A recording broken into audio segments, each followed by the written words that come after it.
Hello everyone.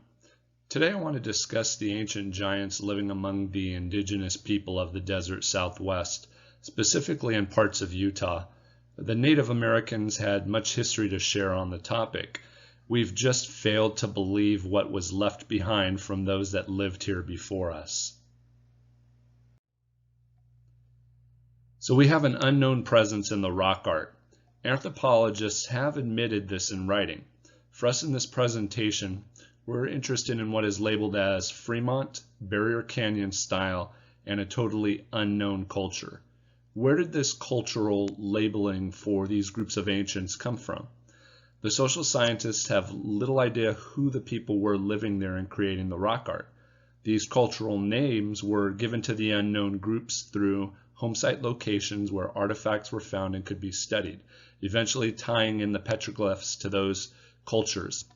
At some point, I believe those living in these parts of Utah moved southward, absorbing other cultures such as the Mogollon, Hohokam, and the Sinua, eventually settling in Tenochtitlan, which is current Mexico City, and becoming the Culua Mexica, or the Aztec Empire as we know them. This rock art is from Dry Fork Canyon, also known as McConkey Ranch. It's Fremont culture. Remember that 6 fingers and 6 toes were supposedly what many ancient giants had on each of their hands and feet. This can even be traced back to the Bible, which we'll just consider here as historic data, not religious teachings. So in 2 Samuel chapter 21 verse 20 it states, "And there was still another battle at Gath, where there was a man of great stature with 6 fingers on each hand and 6 toes on each foot, 24 in all. He too was descended from Rapha." The Ute and Paiute Indians also have 2 folklore stories that are almost identical between indigenous peoples. The first is called Nasayantutsich, meaning the 6-headed monster. Notice how 6 again plays a part in the title. It's a short story, so I'll read it to you. A long time ago there was a big wickiup where a man lived alone. One day a bad Indian came along and cut his throat and ate him. He had 6 heads, and he killed and ate so many Indians that the skulls covered the ground like rocks. One day it came to a big wickiup. A little Indian with a little dog lived here. He had a very sharp sword and cut off the head of the big Indian. Then he laughed. The story tells very little, but pay close attention to several important details. First, 6 heads show the 6 appendages again. Cannibalism is detail number 2. Supposedly the giants in the desert Southwest were cannibals. Third, it was a big Indian. Now the other traditional Ute folklore story is called the Cannibal. It's about a very large man with a huge head and long feet that has 2 wives. Instead of killing animals, he kills humans. He and his 2 wives eat many people until finally he is stopped and killed by a group of Indians, tired of them eating other Indians. This story has more meaning than to teach youngsters not to eat each other. It discussed real happenings, real events that took place a long time ago. Now pay attention to the details of these anthropomorphic figures that you're seeing in the rock art. Look at their stance, their expressions, helmets, clothing, weapons, and shields. Now what you're seeing is the Nuragic civilization, which lived on the island of Sardinia over 5,000 years ago. They're said to have lived there at a time when they coexisted with giants on the island. Look at the stance, the helmets. Nuragic again.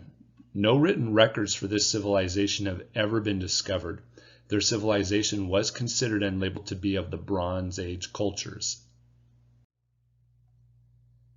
These are the giants of Sardinia. These sculptures were made by the Nuragic culture thousands of years ago. Again, look at the similarities between the glyphs in Utah and a culture thousands of miles away, but at the exact line of latitude as Uinta Basin.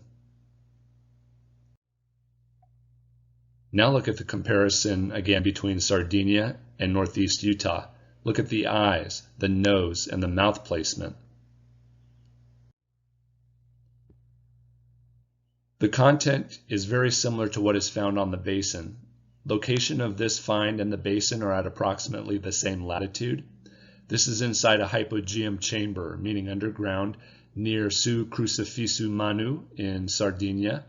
These are sometimes called the bullheads by archaeologists. They were also the same shape of the giants' tombs that are on the island. Now, this symbol in the rock art is seen at many locations around the world. It's all over the Uinta Basin and south of the basin, very similar to the Epsilon symbol. In the past several decades, some researchers throughout the world are associating the symbol to giants that were located on multiple continents throughout the world. Here in North America, the giants continued to survive to as recently as the year 1752 to around 1764, depending on how you do the math and interpret the oral traditions coming from the Paiute and additional Native American tribes. Now, this final band of supposed giants living until the 18th century were obviously not the ancient giants of immense stature, but those that bred with humans, eventually having the characteristic traits that were more Homo sapien than giant. They were known as the Si-te-cah. Notice how the main person surrounded by all the spirals does not seem to be Native American looking.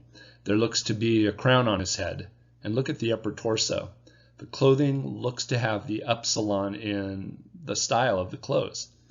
Is it because of the clothing that these men of great stature wore that the upsilon symbol began being used to coincide with this group of large-statured humanoids roaming around ancient America? This is a regal individual, large in stature. This is a map of ancient Sardinia sites and settlements. I'm pointing out the largest of the complexes and the giant graves. These are on almost identical latitude lines with the Northern Ute Reservation, Skinwalker Ranch, and the rock art sites around them.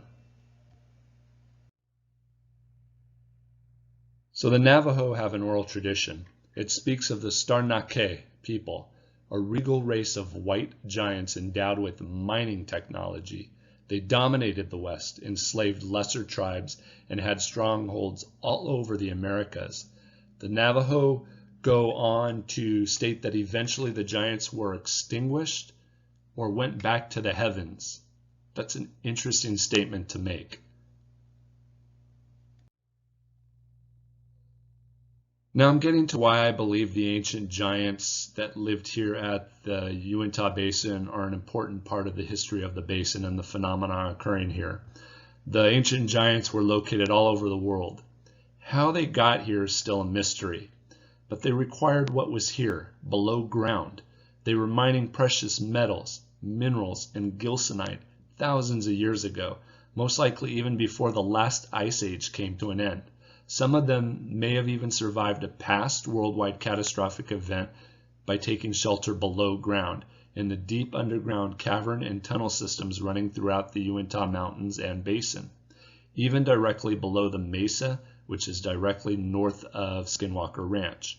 And one last thing about the rock art that's extremely important and almost always overlooked. Why are common subject matter missing in the rock art? Whole broad categories are missing.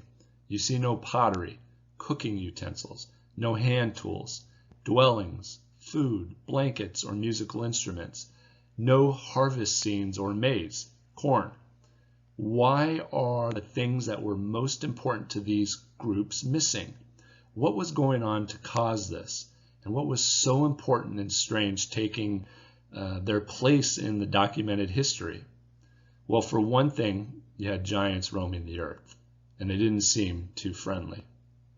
Thanks again for listening. I'll be bringing out more presentations soon. Please subscribe to my channel for updates.